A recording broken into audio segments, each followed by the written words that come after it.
Plus d'un quart des cas de variole du singe aux États-Unis ont été enregistrés dans l'État de New York et une urgence en cas de catastrophe a été déclarée. Les responsables affirment que la ville de New York est actuellement l'épicentre de l'épidémie. Je félicite le gouverneur d'avoir qualifié cela d'état d'urgence. C'est tellement important. Cela va libérer des choses qu'elle peut faire. Je pense qu'il est crucial de le faire. L'état d'urgence a également été déclaré à San Francisco la semaine dernière alors que les cas continuent d'augmenter dans la ville.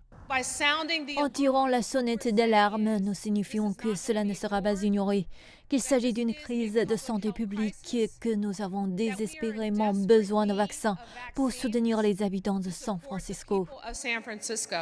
La frustration s'est accumulée face à la réponse du gouvernement fédéral à l'épidémie de variole du singe.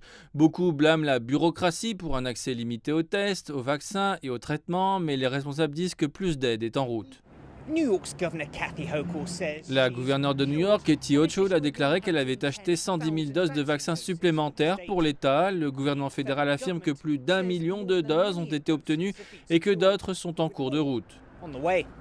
La variole du singe peut affecter n'importe qui et se transmet par contact étroit. Aux États-Unis, elle s'est propagée principalement parmi les hommes ayant des rapports sexuels avec d'autres hommes. Les experts en santé publique disent que davantage doit être fait à travers le pays pour protéger les communautés marginalisées. Il semble qu'il y ait un peu de pratiques discriminatoires dans notre pays quand il s'agit de certaines communautés.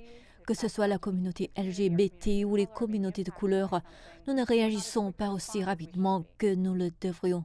L'Organisation mondiale de la santé affirme que cette urgence sanitaire mondiale peut être stoppée si les pays, les communautés et les individus prennent les risques au sérieux et mettent en œuvre les mesures nécessaires pour arrêter la transmission.